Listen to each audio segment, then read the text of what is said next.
Pete, lovely to finally meet you. Now, your book's called Get Yourself Down Here and Mix Yourself a Hit. Why is that title? Well, it's, when I was a bit quiet back in '86, I'm not usually quiet, but that particular period, it was coming to the end of the year, it was a bit quiet. Pete had been ringing me throughout the year and saying, Pete, can you come down here and mix some records for us? I said, I can't, I'm really, really busy. And I sent down a number of engineers that I knew that were working at the workhouse with me and Manfred and everything. All good engineers, and none of them could cut it apparently. And in the end, he kept ringing me, and he said, "Quick, get yourself down here quick and mix yourself a hit." And that's exactly what he said to me. And I thought, I don't know. When I read books, the title usually comes from a line within the book somewhere. It's always in there somewhere. And I thought, what's an outstanding line in the book? And that's how I came up with it. Yeah.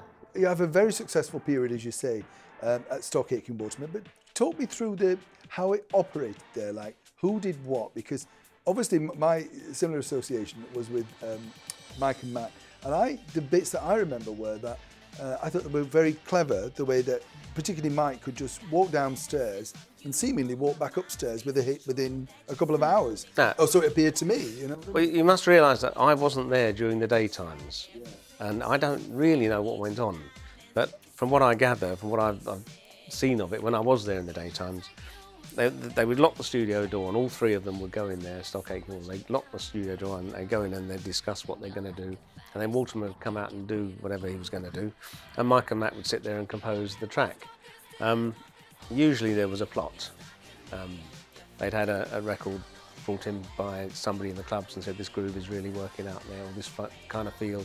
So they kind of modelled it on that, and probably in many cases they modelled it on other hit records of the past. You know the way plagiarism works these days.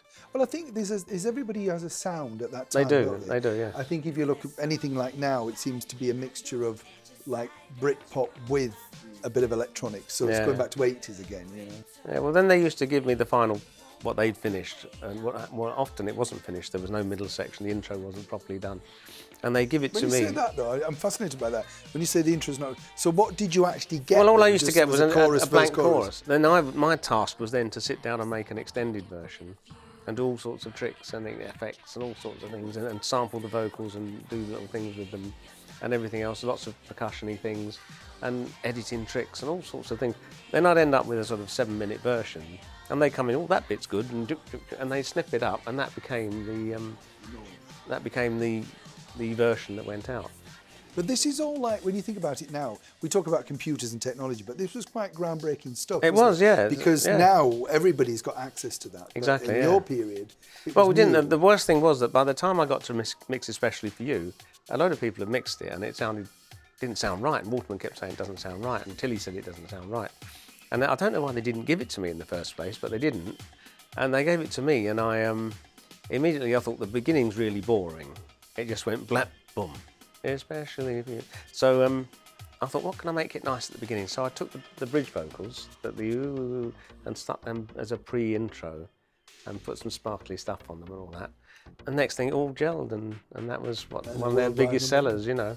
I was going to say it must be quite difficult because you're super thinking that you think is a hit or where the direction they want to go. But I mean, one of the most famous people, of course, well, many famous people, but you were working with the lovely Kylie right at the beginning, so you know her real history.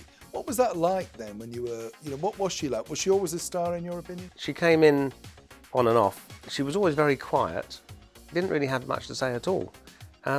Quite the unassuming star. She just used to sit there and not say a lot, really.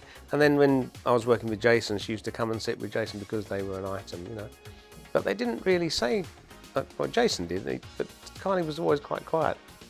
I can't really say I knew her that well. We did this TV thing there together, but that was just a bit of fun, so to speak. But I mixed all her records, so... But then Pete probably told her he'd mixed all those with me, you know. So. Nobody realised the amount of work I was doing down there. Yeah. Well, I think that's probably why you've got your book, so people can see. Yeah. They can see what... I don't tell lies, I don't exaggerate, I'm not prone to that at all. So what's in the book is what happened to the best of my memories, yeah? And if I've got any facts wrong in there, then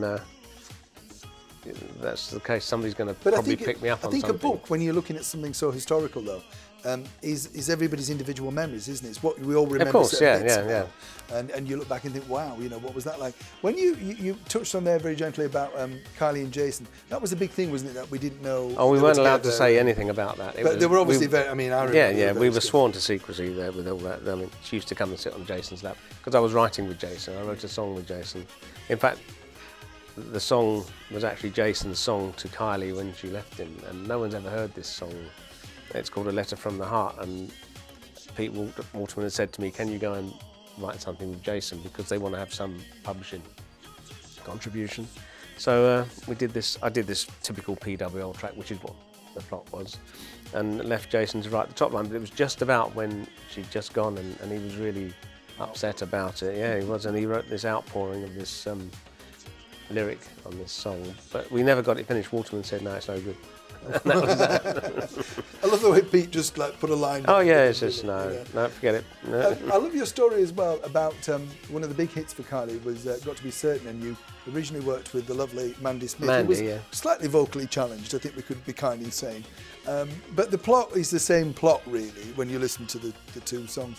What did you sort of feel for some of the singers when they couldn't do it? Because obviously some of them were hired because they were in vogue at the time. You know, what were your thoughts when you got that? It just makes it difficult for me because as much as you try and make a track sound good, if the vocal that everyone's focused on is not good, it just makes everything sound not so good. And also her timing wasn't good. And if the vocalist's timing isn't perfect, and the sound of her voice wasn't particularly good. Much as I like, Mandy's a lovely girl, I must say. She is a lovely. She's lovely, and she never professed to be a singer. Yeah. But they used to get a girl called Suzanne Rattigan in, and other people. But I used, when I did the Mandy tracks, I used Suzanne, and Suzanne would come in, and she'd sing.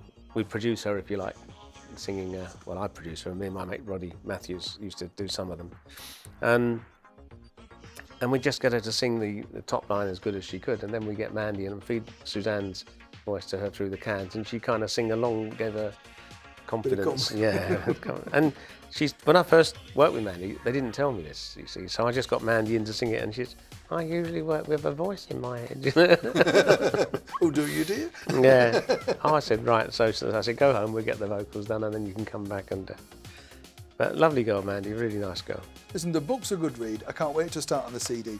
It's been a real pleasure, Pete, to meet you and get your inside story. I hope so. I'm not boring. No, your book is called Get Down Here Quick and Mix Yourself a Hit. Mix Master, My Story by Pete Hammond. I think everybody who's a fan will want to read the inside story in this book. Pete, thank you so much. There's a lot of fun in there, yeah. Thank you very much, Neil. Pleasure, thanks.